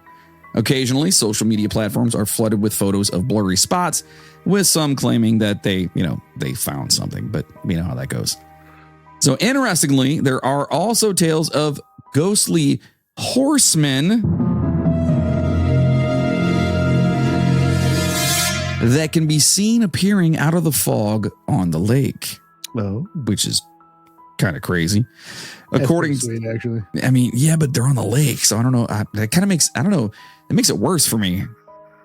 Like, yeah. Are they? It's definitely creepy. Are they floating or walking? They're fucking ghosts. Jesus Christ. So according to locals, these horsemen gallop straight towards people before disappearing without a trace. Despite numerous attempts, no scientific explanation has been found to explain this phenomenon. So the locals believe that these horsemen are the army of Kasan Chosen. Kasan Chosen? Sure. A brutal ruler from antiquity who was determined to conquer the Evenki people living across the lake. To save time, he ordered his army to march across the frozen lake. Ah, that makes sense. Okay. So, however, the ice cracked and the entire army, well, they fucking died because of the icy waters. Idiots. Well, you know. Who marches an army across a lake? Apparently, Kaisan Chosan. Well, that's why he's not around. That doesn't sound right though. It's got to be like Kaisan Chosan. No, Kaisan Chosan. I'm trying to figure out how you would pronounce that. Kaisan Chosan. You're gonna make it worse. Kaisan Chosan.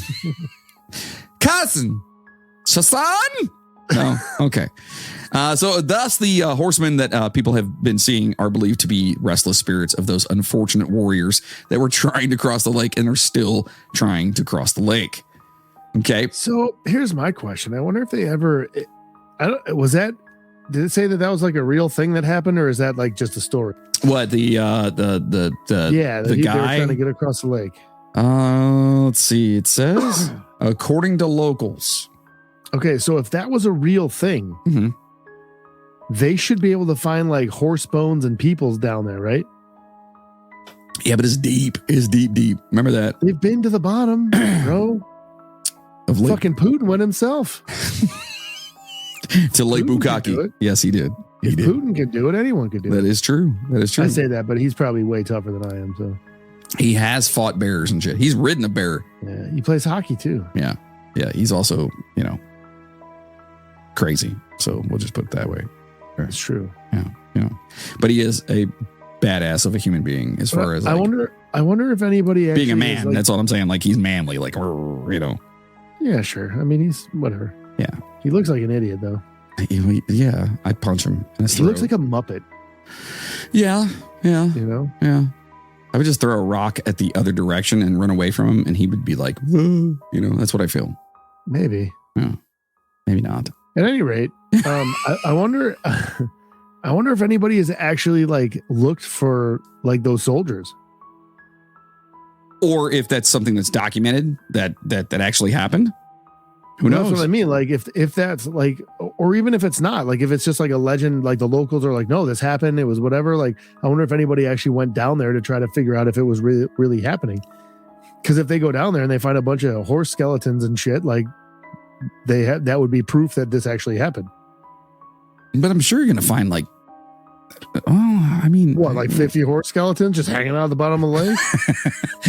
all in just in order, just hanging out. That happens all the time. No, that would definitely lead some credence to what was going on. Yeah. Yeah. I just think that would be cool. Like, I think that would be cool. I'm gonna have to look into that. Cause now I'm like, you're going to go over there and it's going to fuck with me until I can. You're going to dive down there and check it out? No, absolutely not. I'm just going to find out if they actually look for that shit. Yeah. If not, maybe I could, dude, maybe that's my life's calling. It might be. Lead an expedition into Lake Baikal looking for horses. Lake Bukaki. Yes. So the island of Okon. I've already been to that lake.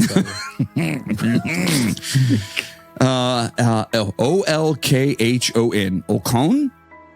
Okon? Olk. Olcone? Yeah, Olcone. Olcone. Okay, we'll say Olcone. Located in the heart of sacred Baikal is a place shrouded in mystery and wonder. It boasts a diverse landscape and is home to various natural phenomena such as protrusions, cliffs, rocks, and bays. When viewed from protrusions, yes, in Lake Bukaki. When viewed from above, the island's coastline appears unusually curvy. All right. And the human imagination associates the shapes of most of these. Sexy episode, dude. This is the one that gets us canceled, by the way. This is the one that does it. Probably. Most of these landforms with mysterious figures of people, animals, birds, or mythical creatures. It is no surprise that these natural wonders have been given unusual names, and their explanations are found in numerous legends and stories. So the island here, Old Olcone, is rich in tales. And one of the most intriguing spots is the peninsula of Corin Urgi, which is known as Mare's Head in Buryat. Yeah. This western part of the island is in an elongated peninsula with picturesque rocky capes and bays, as well as a stunning lake named Nuku Nur. The lake's contours resemble a heart. Oh, that's kind of cool. And is located in a rock crater.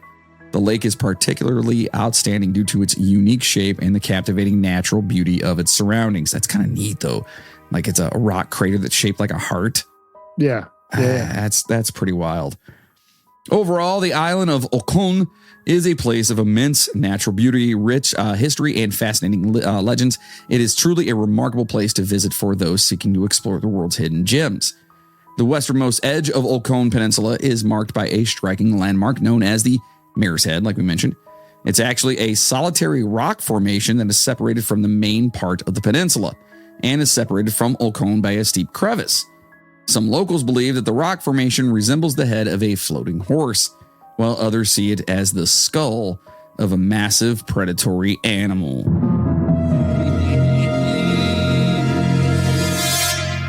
Despite these interpretations, there are several other stories about the origin of the name Mare's Head. One legend suggests that that Genghis Khan himself and his warriors once stayed at the Cape, where they left behind a large pot on a trivet with a mare's head boiling in it. That seems probable, maybe? Sure. Maybe, yeah. However, the most intriguing and somewhat eerie story surrounding the Mare's Head is the legend of the poor shepherd named, Oladoy, who once lived in Olkon. His name is Oladoy from Olkon. He worked tirelessly, pasturing the cattle of the wealthy and daydreaming of the day when he would finally be free of his cruel and what is that word? Avaricious? Who put this in here? Why would you make that word? What? Spell it. Avaricious.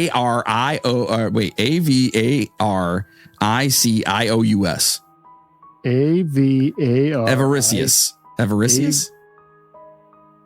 Avaricious. Avaricious. Avaricious. That's what I said. Hold on here, just to make you feel better. Avaricious. Avaricious.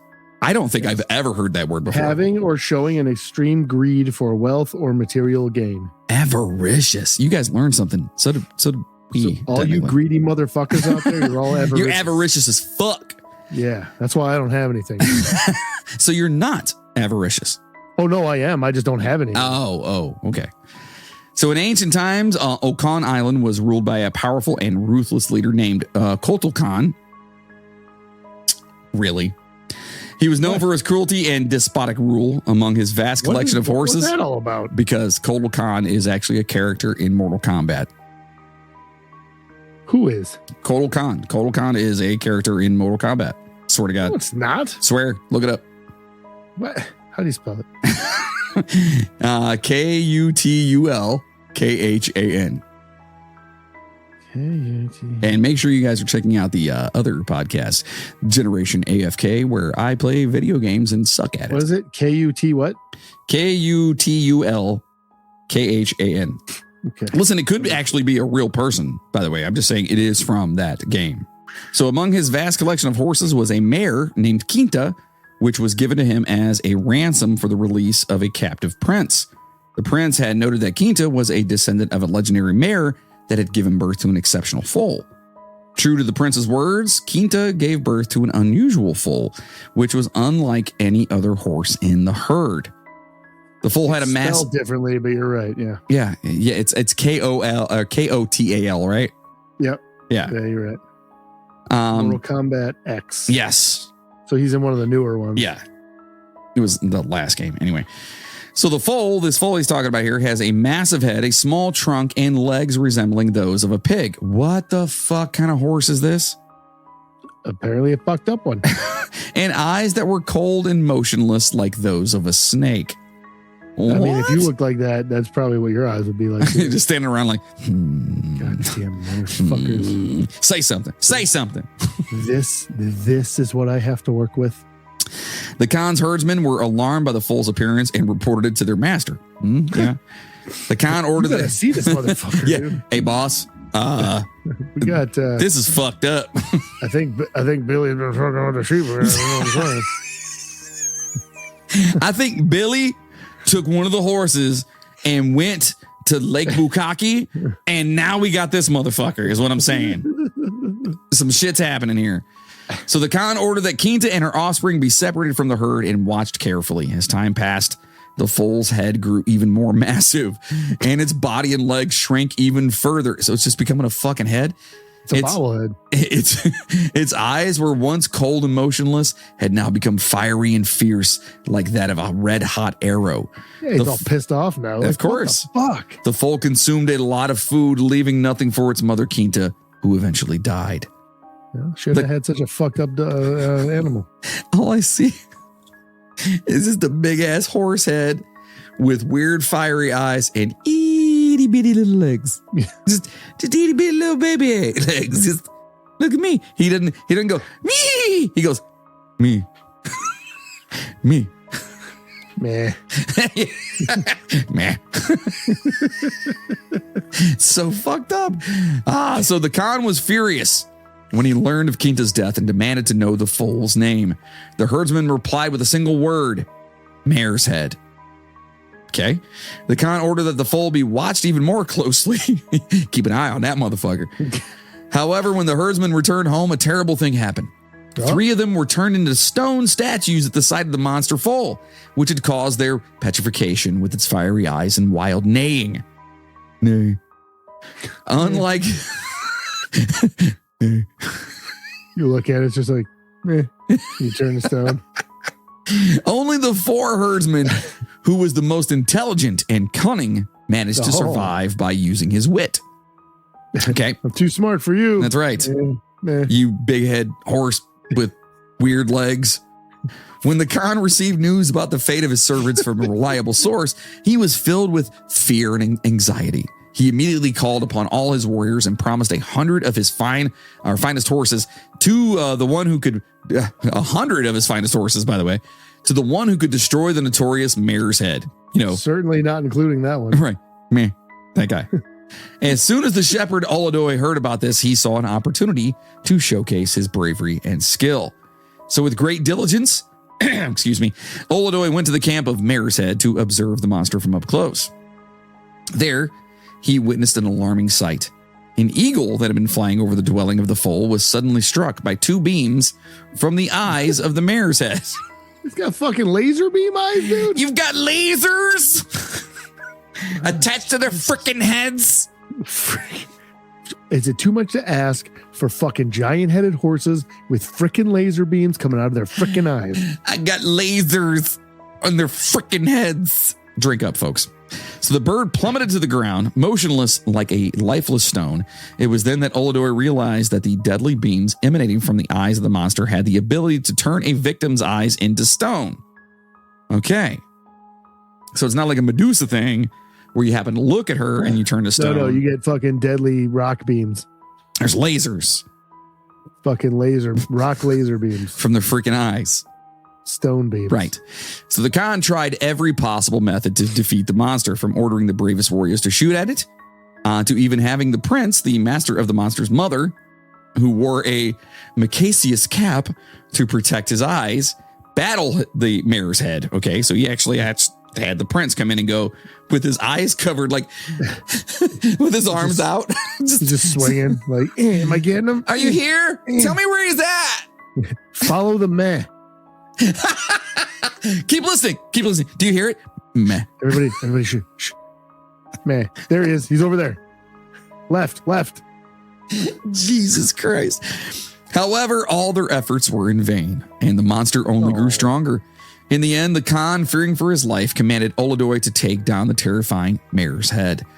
The tale tells of a shepherd who found himself in a hopeless situation on the coast of Lake Baikal. As he gazed upon the surface of the water, he noticed his own reflection staring back at him like a mirror. In that moment, he realized what he had to do. With the help of a cart filled with sweet-smelling hay and driven by Oladoy, the shepherd lured the terrifying mare's head away from his camp and towards the lake. Once they reached the shore, the shepherd plunged into the water along with the cart.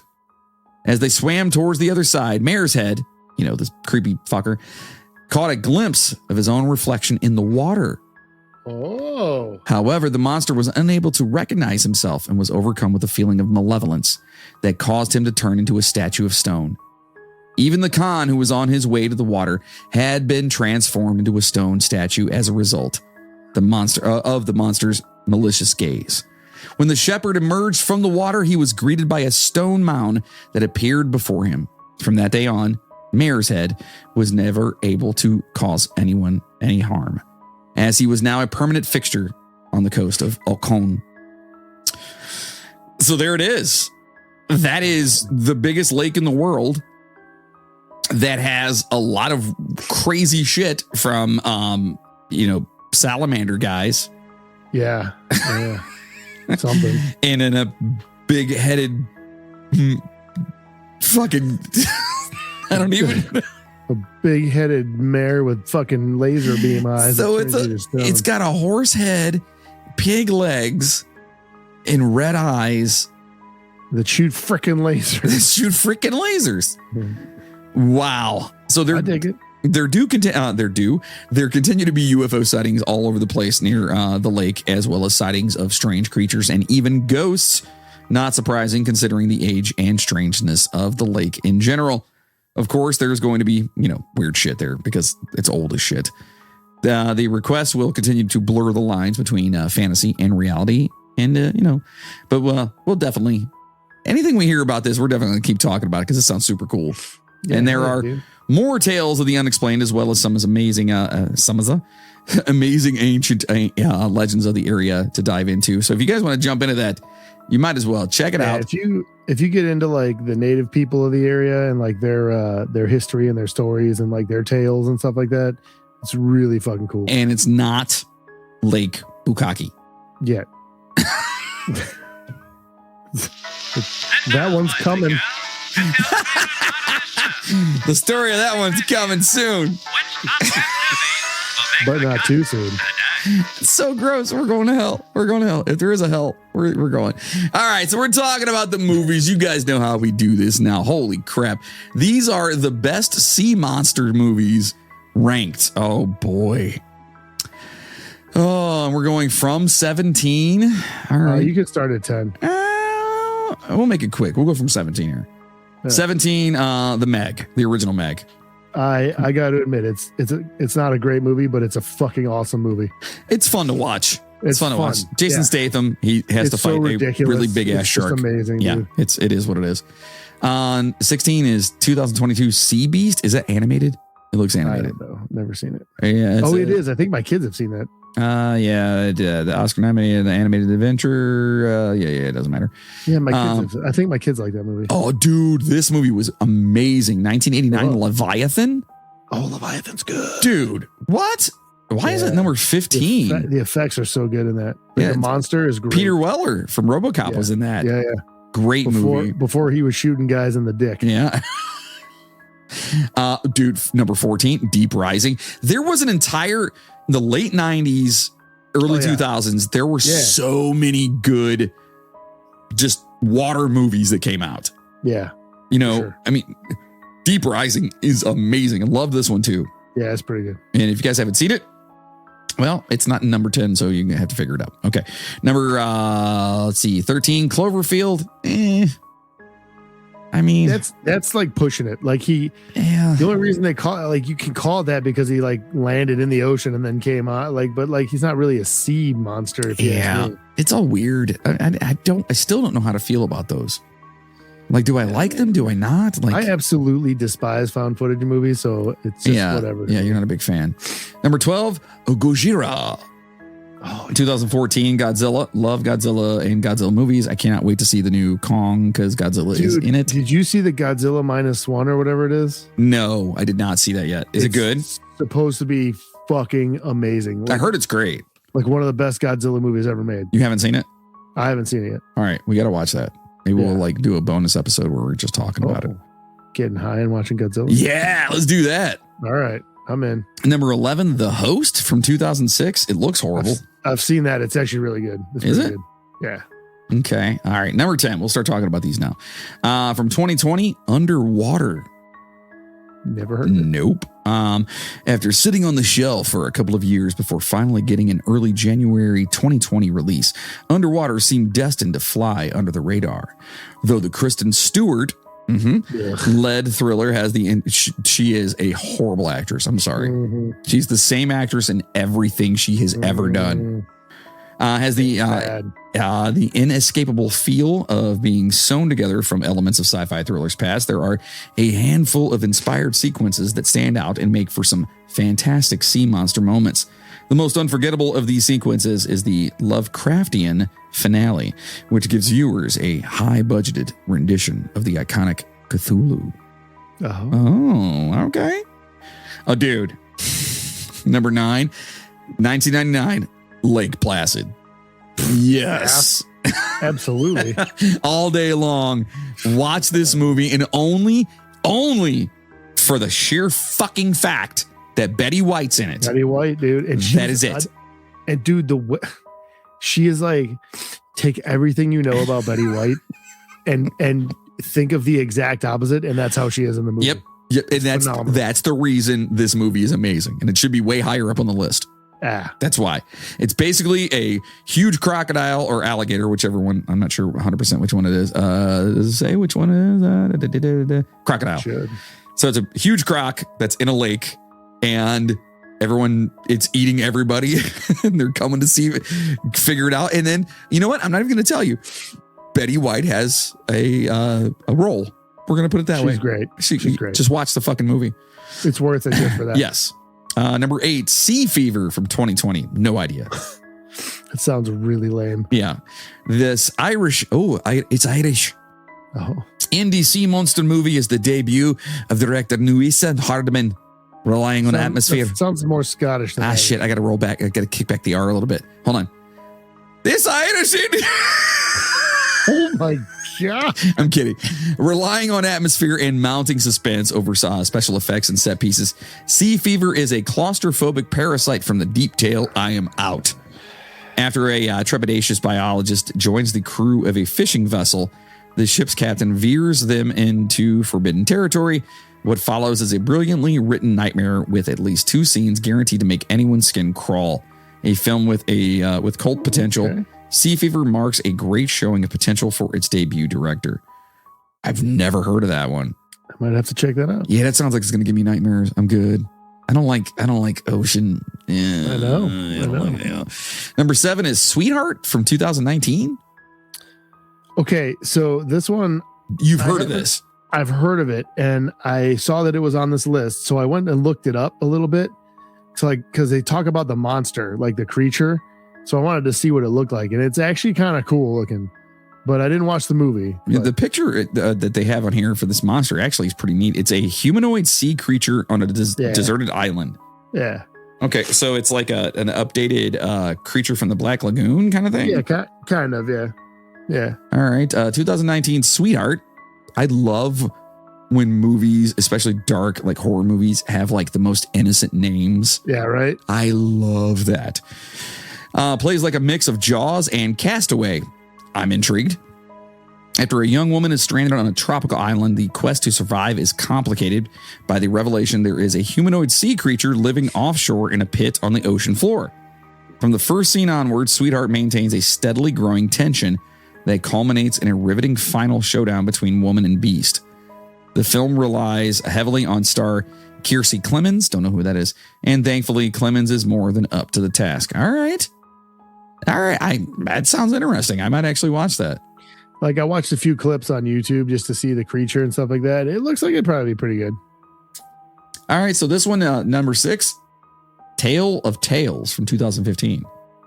An anthology tale with a sea monster story, but it does have Salma Hayek in it. I'm in. Yeah, and John C. Reilly, dude. Definitely in now. Yeah. I'm all about this right now. You had me at Salma Hayek. You locked it in there with John C. Reilly. A dark fantasy anthology of fairy tales, Tale of Tales, begins with a surreal sea monster story that sets the tone for all bizarre events. The story dealing with the sea monster is led by Salma Hayek in a performance that is a break from her usual sly seductress. That's a shame. I know. The mixture of CGI and practical effects used in the film to bring the Leviathan-like sea monster to life results in an unusually unsettling sequence of imagery. One of the more traditional renditions of the classic sea serpent, Tale of Tales, is a singular work. Never heard of it, but sounds fun. All right. Number 5, 2015. All right, 2015, The Lure. The what? The Lure. What? The Lure. Oh, lure. Like fishing lure? The Lure. Why are you saying it like that? The Lure. The Lure. Is that better? The Lure. Is that better? Okay. I've never heard of this one either. It's basically a mermaid thing. Sounds lame. Yeah. Original is a word thrown around in a lot of movies. Blah, blah, blah. Mermaid. Yeah. Okay. Okay. Here we go. 1954, number 4. Creature from the Black Lagoon. Absolutely. Great movie, especially if you Classic. are able to disconnect and go, okay, this movie was made in 1954. Yeah, I mean, it still holds up fairly well for but what it was. These young bucks, man, they watch movies and they're like, oh, it looks there's not enough stupid. CGI Yeah, and bullshit. in like it for 'em. fucking relax for a second. Realize that somebody made that entire costume Yeah. and put that shit together, and it's in black and fucking white because they didn't have color movies at the time. Yeah. Like, you don't That's know. why it's the Creature from the Black Lagoon. It would have been the Green Lagoon.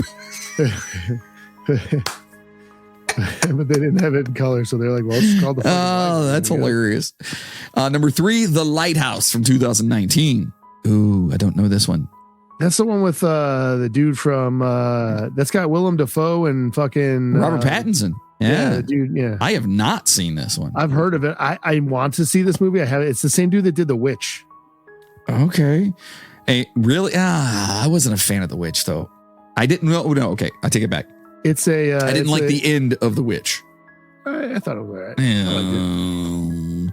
A stomach-churning descent into nautical madness, The Lighthouse was one of 2019's most talked-about horror movies. It's a chamber piece of tete-a-tete, or tete-a-tete, Tete-a-tete. titty-a-titty, Titty-a-titty. titties between a lighthouse keeper, Willem Dafoe, and an employer keeper, Robert Pattinson. Sea monsters and myths of the old sailor worlds play a role in the world building, including one of cinema's most terrifying depictions of merfolk. Oh boy. Oh. The Lighthouse's surreal edge makes it one of the most challenging and unique horror experiences of the past decade, which, by the way, I do want to, at some point in time, do an episode on the guys that were on the Lighthouse that just fucking disappeared. Yeah. That one's that's on our list. Yeah, I really want to talk about that at one point in time. Number 2, mother effer. I love this movie so much. 1989, The Abyss. Oh, hell yeah. Dude. Yeah, dude. This movie, this is in 89, so I probably saw it in 90, right? We'll say, okay, so I was probably like 14. And it's one of those movies that, like, when you first watch it, you're literally holding your breath to see if you can hold your breath as long as they do. Oh, yeah. And the one scene. Yeah. Yeah. And then the one with the rats where they're teaching oh my God. If you guys have not seen this movie, please cool, man. do yourself a favor. Do me a favor. Go and watch The Abyss. I like it because the sea, quote unquote, sea monster is not like it's not what you're expecting Correct. it to be. Not at all. It's not like all these other fucking movies and shit. It's not that at all. It's something different. And it's just great. Ed Harris. Yep. A young Ed Harris is in it. And the dude that plays like the bad guy in the first Matrix movie, he's in it. He's like one of the dudes in it. Wait, what? The little bald guy. The little bald guy in the Matrix movie. So he's the one that like. Oh, no. You're talking about Joe Pastristoni or whatever his name is, or what? Yeah. Why can't I think of his damn name? Yeah, I love him. He's in that movie too, right? Yeah, I love. Isn't he the bad guy in that movie too? It doesn't say in here, but I know who you're talking about. I think he's in it or something. I know Mary Elizabeth Master Antonio is in it. Yeah, she's like the main. You guys just got to watch it, and just to give you a little preview on this, it's from James Cameron. So if you guys know any James Cameron movies, I mean, he's made a couple of decent movies, right? Like he's made a couple. A couple of movies. I mean, like you get. Wait, Google what? it. Google it. Apparently, Chris Elliott is in that movie. I don't fucking remember that at all. What? Oh, he had to play like a real small part in that. I don't remember. That dude's not in that I'm thinking of. I was thinking of somebody else. Oh, okay. Yeah, his name's Joe Cantaliano or something. Something like that. He's the guy from Bad Boys. Yeah. Oh, yeah. Number 1, 2017, and I have to admit, this was a good watch. I did enjoy this movie. Yeah. Any idea what it might be? 2017. sea creature movie? Let's just say it is a Mr. Guillermo del Toro. Oh, Shape of Water? Yeah, Shape of Water. Yeah. There Good you go, job, buddy. Ooh. Great movie. Weird movie. Yeah. Totally a Guillermo del Toro movie because that's what he does. And it's a beautiful movie. It's such a beautiful movie. That won a fucking Oscar, didn't it? I'm pretty sure. Yeah. It's great. It's great. It took home the Academy Award for Best Picture. There you go. Because it was seriously that good. And if you guys haven't seen that, it's literally, let's see. Hold on. Truly a masterful blend of old school monster movies and classic doomed love stories. Guillermo del Toro's The Shape of Water is one of the most creative sea monster movies of the past 20 years. The fact that this dark romance film about a deaf woman falling in love with a reptilian water-based humanoid took home the Academy Award for Best Picture is still mind-blowing to this day. So there you go. Yeah, a deaf chick fell in love with a water creature. And buffalo. Great white buffalo. So anyway, yes, that's the movies. And I've seen a lot of those, and I'm intrigued about the rest of them. So yeah. So yes, that is our good listeners, Lake Bukaki. Thank you so much for I'm sorry, Lake Baikal. Yes, is what it is. Yes. Correct. Do us a favor, make sure to stop over to the official website, the midnighttrainpodcast.com. Get over there, sign up, become a first class passenger, become a pooper, get yourself some merchandise because, the merchandise over there is super sweet. Super sweet. There it is. And if you liked what you've heard from us, and how could you not, let's be honest, consider being the producer that you want to be. Just go over to the midnighttrainpodcast.com, like we mentioned before. Click on the Patreon button or go to patreon.com/the Midnight Train Podcast. And for as little as $5 a month, you can just be cooler than your neighbors. You can get all the bonuses. You can higher tiers. You get stickers and merchandise and all this stuff, but you get the bonuses. And that's where it's cool because we get to kind of unleash, not like we didn't talk about Bukaki this entire time. Just speaking of unleashing, I want to know. God, I wish I had Google how many people were actually looking what Lake Bukaki actually is. I would die to find out what that was. So do us a favor. Get over to all the socials. We're on Twitter. We're on Instagram, TikTok, YouTube, Spotify, and Apple Podcasts. Do us a favor. Please rate, review, tell your friends about the show. Honestly, that's the number one way to get things going. Let people know. If you don't have anything nice to say, then don't fucking say anything. Correct. Yeah, go fuck yourself. Seriously. If you don't like it, that's your opinion, and it's wrong, so fuck you. Yeah. What he said. So check out the other podcast, Generation AFK, where some friends try to teach me about modern gaming, and it's pretty sad, but it's funny. And you guys can be the judge and find the Generation AFK podcast wherever you listen. And also, I'm really thinking about continuing Icons and Outlaws. I had a really cool idea about that today, and that never had its full. I want to sink my teeth back into it. I want to jump into it, but I want to make it way darker. Why not? You have plenty of time. So. I don't have any time. I'll figure it out. But I do. I want to make it darker. I want to talk about the horrible people in music and talk about the murders and the people going to prison and shit like that. I want to go darker with it. I want to go way deeper, way darker, and make it, I don't know, fun. No. Yeah, it would be funner for me. I don't have time, but I'll figure it out. I'll make time. So listen, you guys know we cannot thank you enough for listening, for letting people know about it, for all the new people that are signing up to listen to our crazy asses and all the bonuses, which you do have multiple bonuses coming. I promise you we're working on it right now. But to all of you, I'm going to turn this down.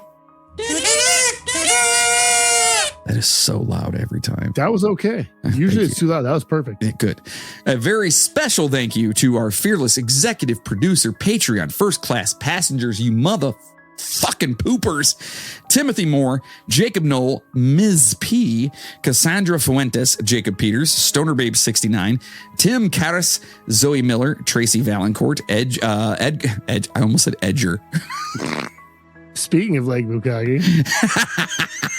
Edgar, I'm so sorry. Edgar Rodriguez, Jenny Wynn, Riley with no last name, Chris Connors, Amanda C, Micah Purdue, Dale Wells, George De Jesus, Megan McTerry, Amanda Denz, Chris Lucas, Joseph Ramo, Nathan Diekman, Caitlin McKinney, Maggie Brothers, Rick Resler, Miles Campbell, Brian Gunzelman, Pumpkin Escobar, Mac Doherty, Janet Sherrill. I still want to say Sherrill. But anyway, maybe it is. Do you know? No, she said it's Cheryl. It's Cheryl. I've been fucking it up this whole time. She's got a firsty. Yeah, she does. It's spelled, but it's not spelled that way. That's what I'm saying. It's pronounced that way, so it doesn't fucking matter. I guess it doesn't matter. Yeah. So Chad Flint, Chris McLeod, Justin Kowalczyk, Christina Skelton, we miss you. From the Sister Skelton podcast, Maria Gibbs to Chainsaw. What the fuck? Courtney Batchelor, Katie Brabenek, and of course, the one and only Mr. Bill Birch. Oh, good for you. Yay. I cannot thank you enough. We cannot thank you enough. Moody cannot thank you enough for just being there. And I don't fucking thank anybody anyways. For throwing your hard-earned money at us because you feel like we deserve for it. them? No, yeah, thank you for those guys. Yes. Everyone else can lots of thank yous to them. You guys are amazing, and you have appreciate it. One of these days, we're going to get enough people here that you like us. You really like us. You guys are amazing, and it's so cool that you guys follow what we do. And we are we're gonna keep rolling. And hey, what's next week's episode about? Just come again. I'm sorry, Lake Bukaki. What?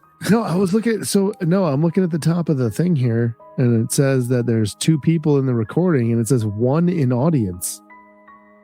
What does that mean? Is there somebody listening? Is somebody watching this right now? It can't be. No, it's a closed. Possible? It's a closed thing. Well, what the fuck does that mean? Then? Maybe it's you watching it.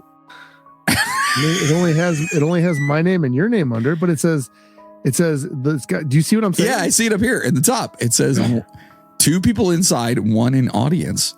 Right. So is somebody? Can somebody listening to us right now? Can one of the guys like Jeff or one of those guys, can they access this or Logan? I don't know. You motherfuckers. That's weird. That's weird, dude. So everyone right now, if they're even still hanging out right now, they're like, what are they talking about? We use an AI program that allows us to record from our own homes and still sound. So we don't have to get together to sound shitty. We can do it over. Right. We do it over the interwebs. Yeah. And it says that somebody's actually in here watching when we thought that it was closed off from people. It says there's somebody in the audience. Somebody hacked us. It's the government. They're listening. It's Putin.